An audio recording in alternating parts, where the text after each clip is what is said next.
to come out of schizophrenia?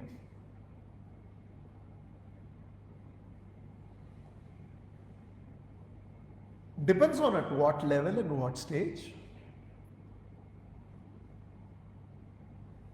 Let me take emotion and come to thoughts.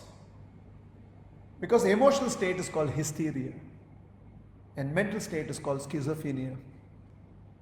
Let me first take emotions, it's easier to understand. When emotions control you and you have no control over your emotions, you're in a hysteric state. And I don't have to be a hysteria patient. All of us have our hysteria moments where the emotions get the better of us and we are not in control of what we speak, our actions, our decisions, our emotions control us. As long as you are in control of emotions, everything is peaceful.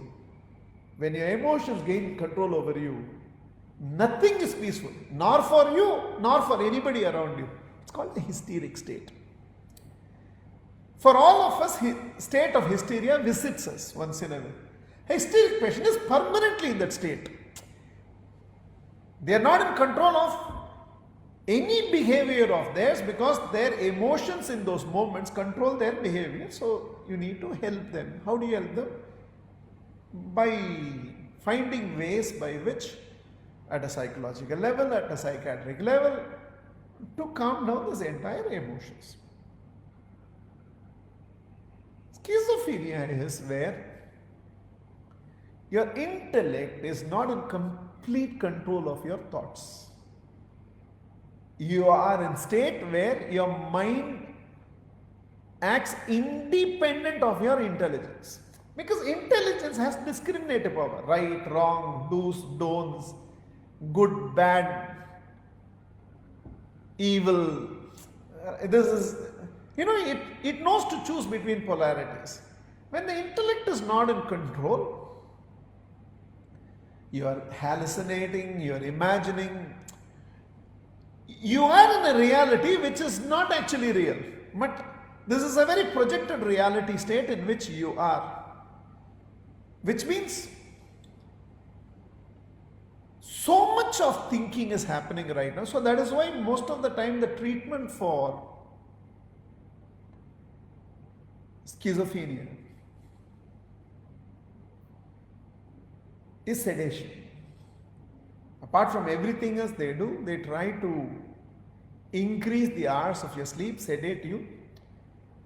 Because in deep sleep, your mind is not, the projector of your mind is not projecting thoughts, and hence you rest it. Essentially, in whatever way treatment is done, what they are trying to do is quieten your mind. That's all they are trying to do. So I still think you should trust medical help because we don't know at what level of schizophrenia they are. There are various levels of treatment, but it's treatable. Person can come back to normal life. They might need a chemical assistance right through, but it's treatable. But I want to answer a slightly modified question. How do I ensure I never become schizophrenic? If you're already schizophrenic, take medical help. But I want to answer a different question. How do I ensure I never become schizophrenic? How do I ensure that I'm never in need of a psychologist or I don't need a psychiatric treatment? How do I ensure that I don't reach that stage? Because it's nice to say that if you have a friend with whom you confide everything, if you have one person in life with whom there are no secrets, you cannot reach this stage at all. It's not possible. One person with whom you can be psychologically naked, no pretension, no fear of judgment, no if they know everything about me, they may not relate to me or they will leave me. There's no insecurity there. where you are not held against your own honesty. Your yesterdays are not held against your todays.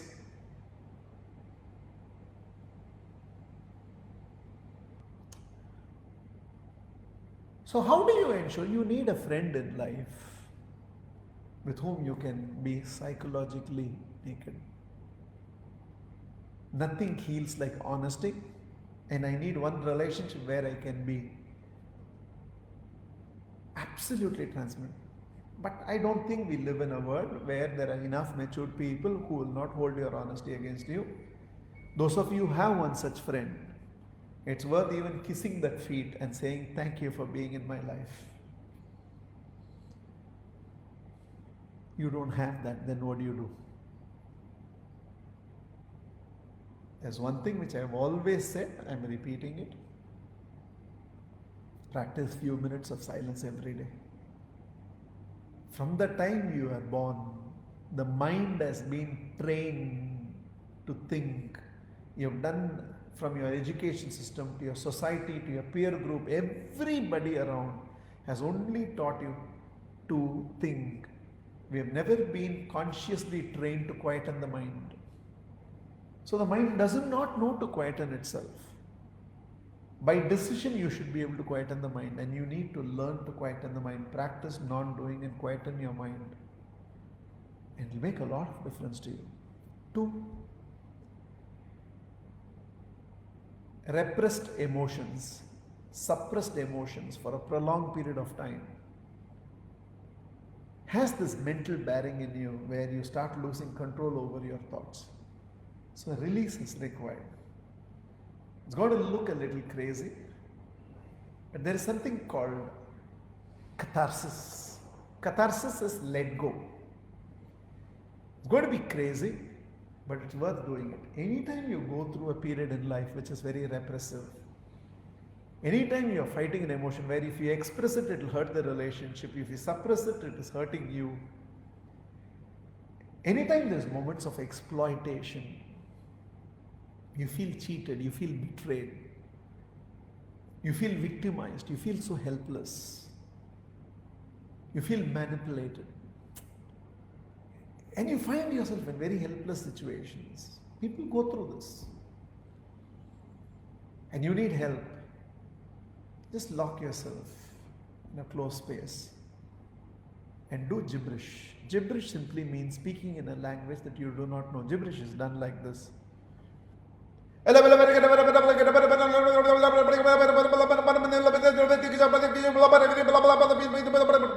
Blabbering. Intense blabbering. There's no passive blabbering. If you don't do it with intensity, it will not work. You can't do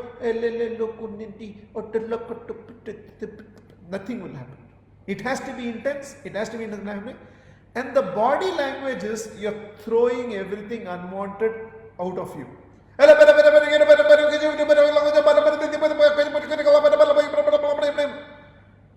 Don't do it in a public place, they will think otherwise, but in a closed environment. If you have a very understanding family, you can do it as a family. Choose 10 minutes a week and simply release it. I don't have the time to explain the entire science, but it's stunning. Telling you, if gibberish is consciously practiced for a few minutes, Mahatria, it looks like mad. That's what I'm saying. If you do this, you won't become mad. If for a few minutes you act mad, you'll never become mad. That's what I'm telling you. So for a few minutes, whenever you go through suppressed emotions, or even otherwise for a therapeutic reason, once a week or once in 15 days, just do gibberish. Bring non-doing into your life. If possible, find that great friend in your life, even if you can't. Sometimes I tell people, you can either complain saying that I don't have a great friend in my life, or you can take this decision to become that great friend to someone in life. You can choose to become that great friend to someone in life. One good friend, daily practice of silence, and periodical release through gibberish. you will never become schizophrenic in life. Not possible.